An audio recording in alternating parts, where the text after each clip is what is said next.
Hello everyone. Ranitidine, Combiflam,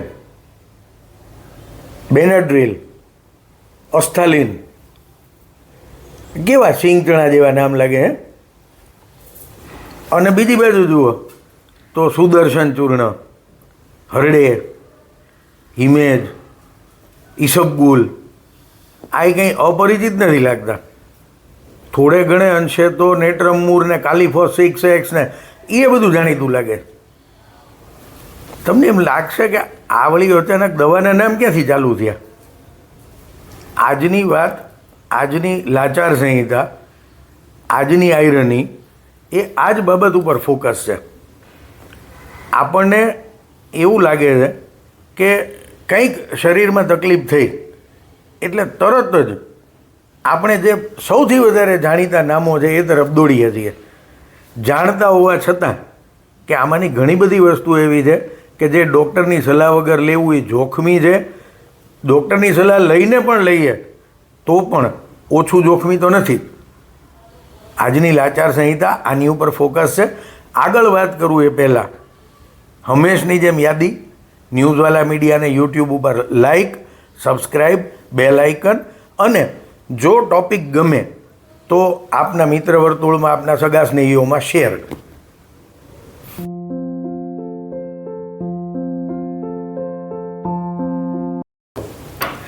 ગેરસમજ ન થાય એટલે પહેલાં ચોખવટ કરી દઉં. આજની આ લાચાર સંહિતામાં શરૂઆત મેં આયુર્વેદિક, એલોપેથિક કે હોમિયોપેથિક દવાઓના નામોથી કરી, પણ આપણો આજનો વિષય, આપણું આજનું બ્રેઇનસ્ટોર્મિંગ આ સારું છે કે ઓલું ખરાબ છે એ વિષય ઉપર નથી.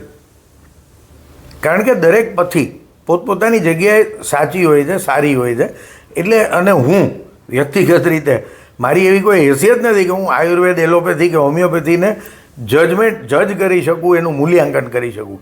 મારું એવું કોઈ ક્વોલિફિકેશન નથી.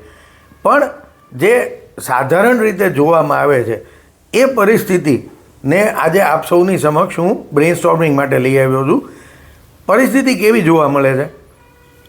માનો કે આપણને એસિડિટી થઈ તો મોટા ભાગે તો ઘરમાં ડબ્બામાં ક્યાંક નહીં ને ક્યાંક રેન્ટેક ને પેન્ટોપ્રાઝોલ ને એવું પડ્યું જ હોય છે. માનો કે આપણને શરીરમાં દુખાવો થયો તો કોમ્બીફ્લેમ ઘણા બધાને તો ઓશિકાની બાજુમાં પડી હોય.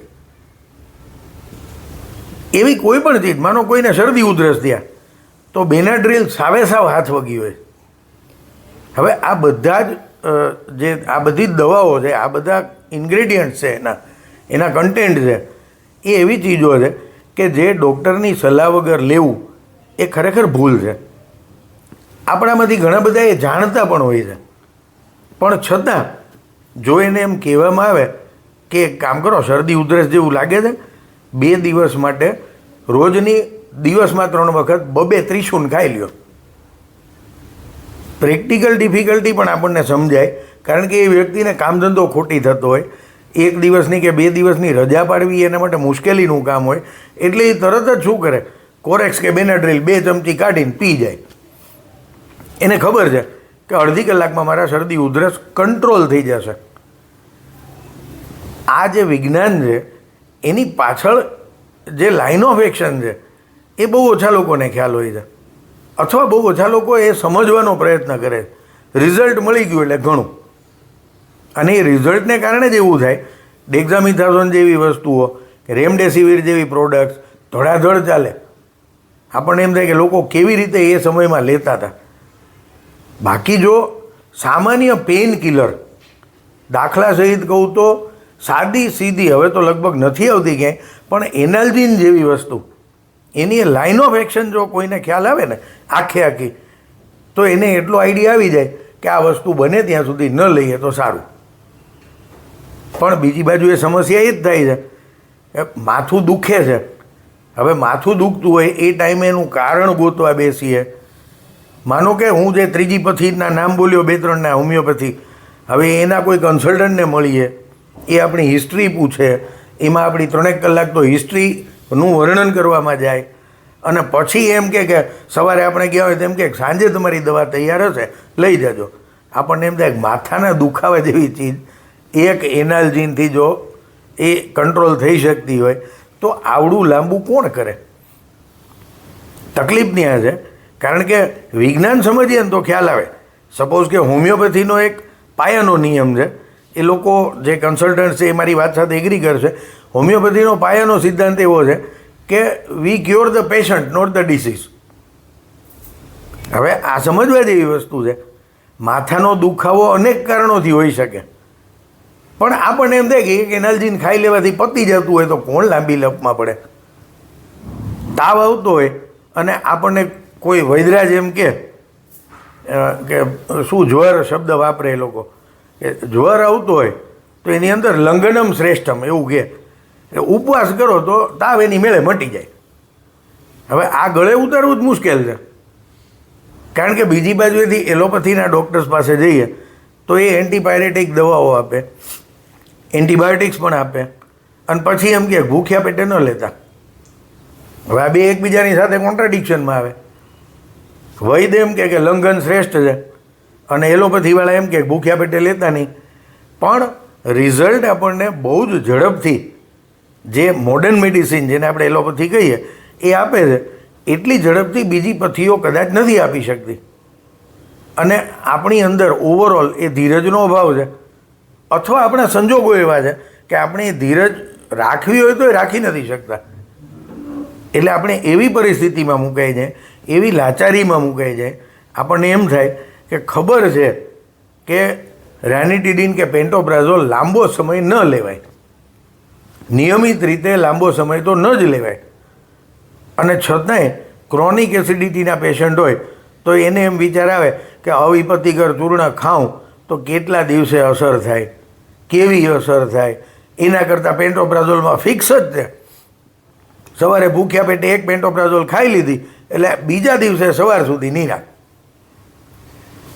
એટલે લોકો એવી લાચારીમાં મુકાઈ જાય, એવી મજબૂરી કે એવી મુશ્કેલીમાં મુકાઈ જાય, સમજે કે આ ખાધા પછી જો એની સાઈડ ઇફેક્ટ્સ વાંચીએ તો ખ્યાલ આવી જાય કે આ કિડનીને લીવરથી માંડીને હાર્ટ કે લંગ્સ કે બ્રેન કે ઘણી બધી જગ્યાએ અસર કરે એવું બને. લિસ્ટ વાંચીએ તો આઈડિયા આવે. એન્ટીબાયોટિક્સમાં પણ એવું થાય.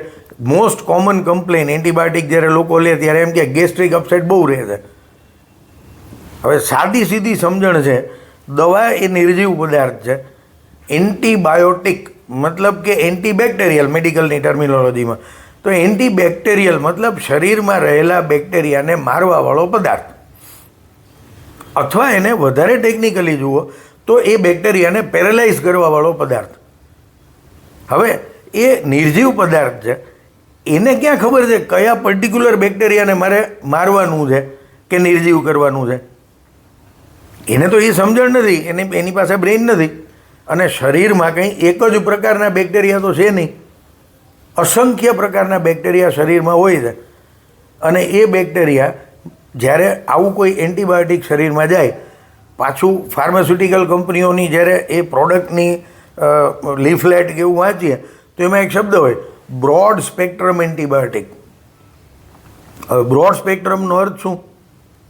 સમજાવવા માટે લોકો એમ કહે કે અનેક પ્રકારના બેક્ટેરિયા ઉપર અસર કરે, પણ સાદી સમજણ મારા જેવાની એવું કે આ શરીરના બધા જ પ્રકારના બેક્ટેરિયા ઉપર અસર કરે, સારા હોય કે ખરાબ હોય.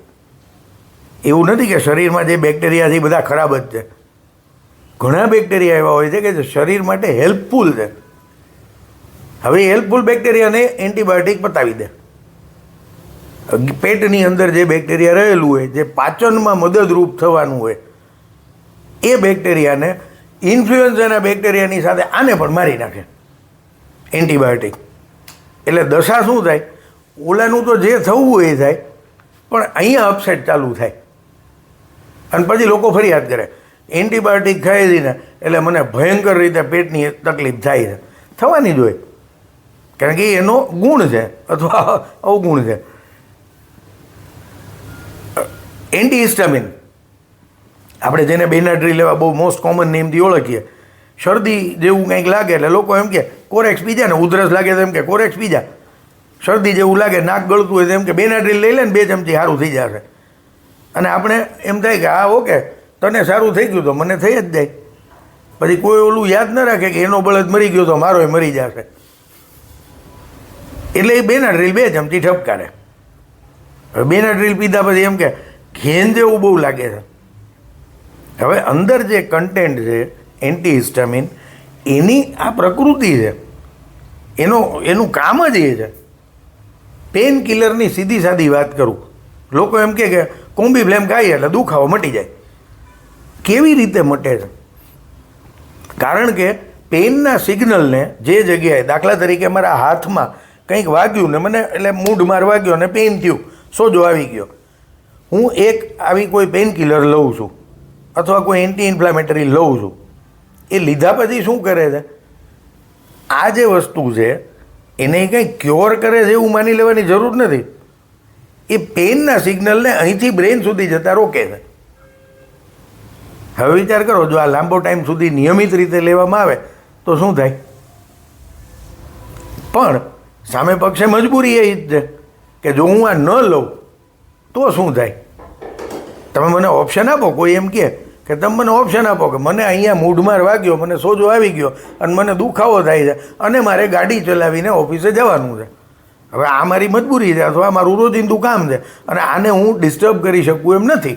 મારી પરિસ્થિતિ જ એવી છે, મને રજા મળે એમ નથી, મારી ઓફિસમાં મારું વર્ક બર્ડન વધારે છે, મારે જવું જ પડે એમ છે અને મારે ગાડી ચલાવવી જ પડે એમ છે. તો મારે શું કરવું? એટલે આપણે જાણીએ છીએ કે આ તકલીફવાળી વસ્તુ છે, આપણને ખબર છે કે લોંગ રનમાં આ ચીજ આપણને નુકસાન કરી શકે છે અને છતાં પણ આપણામાંથી મોટાભાગના લોકો એ તરફ જ આગળ જાય છે. હા, કદાચ એવું બની શકે કે આપણે 2 દિવસ ધીરજ રાખી શકીએ. શરદી જેવા કેસમાં તો જેમ કે બહુ જૂનું કોટ છે, કોમન કોલ્ડ, શરદી માટેનો શબ્દ છે. Common cold if treated tax 7 days a week to cure. If not treated, gets cure within a week. એ સરવાળે એની જ વાત છે. પણ હવે 1 અઠવાડિયું જો આપણે રાહ ન જોઈ શકતા હોય અથવા આપણી પરિસ્થિતિ એવી હોય કે આ રાહ જોવાનું પાલવે એમ નથી, તો એન્ટીહિસ્ટામિનને શરણે ગયા વગર છૂટકો નથી. અને ઘણી બધી એવી ચીજો છે કે જે અત્યારે આપણે કોઈકની હેલ્થમાં જ્યારે ડિસ્ટર્બન્સ જોઈએ અને પછી જો આવું કંઈક જાણતા હોઈએ અથવા વાંચવાનો શોખ હોય, જાણવાનો શોખ હોય અને વિચારતા હોઈએ, ક્યાંકથી ઓથેન્ટિક જગ્યાએથી નોલેજ મેળવીએ વાતચીતમાં અને પછી વિચારીએ તો ખ્યાલ આવે કે કોઈકને જ્યારે આજની કોઈ શારીરિક સમસ્યા હોય તો એ મે બી ભૂતકાળમાં આવી રીતે લીધેલી, લોંગ ટર્મ રેગ્યુલર લીધેલી કોઈક સિન્થેટિક ડ્રગનું પરિણામ હોઈ શકે. કારણ કે આ ડ્રગ્સનું આ ગ્રુપ જે હોય છે એ આઈધર સિન્થેટિક ઓર સેમી સિન્થેટિક, બેમાં જ એને ક્લાસિફાય કરવામાં આવે મોટા ભાગે. એટલે કાં એ 100% લેબમાં બનેલા છે, ઇન ધેટ કેસ સિન્થેટિક, કાં એ કોઈ નેચરલ સબસ્ટન્સ ઉપર પ્રોસેસ કરીને બનેલા છે, સરવાળે તો કેમિકલ જ છે, બટ એનું મૂળિયું ક્યાંક નેચરલમાં છે, એટલે ઇટ ઇઝ સેમી સિન્થેટિક. પણ સિન્થેટિક અને સેમી સિન્થેટિક રેગ્યુલરલી કોઈએ લીધા હોય, દાખલા તરીકે કોઈ બીપીનું પેશન્ટ છે, આ બહુ કોમન એક્ઝામ્પલ છે, બ્લડ પ્રેશર એટલે હાઇપર ટેન્શનનું કોઈ પેશન્ટ હોય અને હાઇપર ટેન્શનના પેશન્ટને, હવે તો જો કે ડૉક્ટરો પ્રિસ્ક્રિપ્શનમાં લખે છે, અધરવાઇઝ હાઇપર ટેન્શનનું પેશન્ટ એટલે 1 ગોળી સવારે ને 1 ગોળી સાંજે આ ફિક્સ થઈ જાય. અને એને એમ હોય, ઘણા ખરામાં તો એવું બને છે કે મોટાભાગનો વર્ગ એવું જ માને છે કે દવા એટલે આ. શરીર માટે આના સિવાય પણ બીજું કંઈક દવાનું કામ કરી શકે એ સ્વીકારવા કે સમજવાની એ લોકોની તૈયારી જ નથી હોતી. હવે આ વર્ગ માટે સવારે 1 ને સાંજે 1, 2 ગોળી એટલે હાઇપર ટેન્શનની દવા. પણ જો એને એમ કહેવામાં આવે કે હાઇપર ટેન્શન રોજની 15 મિનિટનું ધ્યાન, પ્રાણાયામ અને સામાન્ય શ્વાસોશ્વાસની કસરત, એ ઉપરાંત વૈચારિક પરિસ્થિતિમાં બદલાવ, વિચાર કરવાની પેટર્ન એટલે જેને આપણે થોટ પ્રોસેસ કહીએ એમાં બદલાવ, આટલું જ જો કરીએ તો પણ there are all the chances કે હાઇપર ટેન્શન ક્યોર થાય. અને આ વસ્તુ હું ઓથેન્ટિકલી કહી શકું, કારણ કે જેમ હાઇપર ટેન્શન છે એમ બીજી એવી ઘણી જ કન્ડિશન્સ છે કે જેમાં medical science, modern medical science અત્યાર સુધી એવું કહેતું આવે છે કે આ પરિસ્થિતિની કોઈ ક્યોર નથી, આ મટે અને પછી તમારે દવા ન લેવી પડે એવું અમુક પરિસ્થિતિઓમાં નથી હોતું. એમાંની એક પરિસ્થિતિ એટલે રૂમેટોઇડ આર્થરાઇટિસ, જે મારા ઘરમાં હું અનુભવી ચૂકેલો છું. અને એમાંથી એ પેશન્ટ એટલે મારા પત્ની, એને મોટા ભાગે બહુ છૂટી છવાઈ ઘટનાઓને બાદ કરતાં બહાર આવેલા પણ મેં જોયા છે. અને એમાં દવાનો રોલ છે, નથી એવું નથી, પણ દવાના રોલ ઉપરાંતનો પણ રોલ છે, જેમાં કોઈ જ એટલે દવા તરીકે જેને આપણે ગણીએ એ કોઈ પણ પથ્થીની હોય, પણ એમાંનો એક પણ પદાર્થ સામેલ નથી, અને છતાં એમણે જે કર્યું એ દવા છે.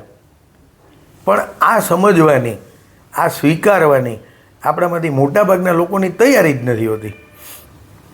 એટલે આપણે કદાચ એવું બને કે ઓલું દારૂડિયાની જે વાત હતી કે એક વખત પીધેલો માણસ હતો, આમ થાંભલાને વળગીને ઊભો હતો, અને કોઈકે એને પૂછ્યું કે આવી રીતે કેમ ઊભો હતો? તો કે થાંભલાએ મને પકડી રાખ્યો.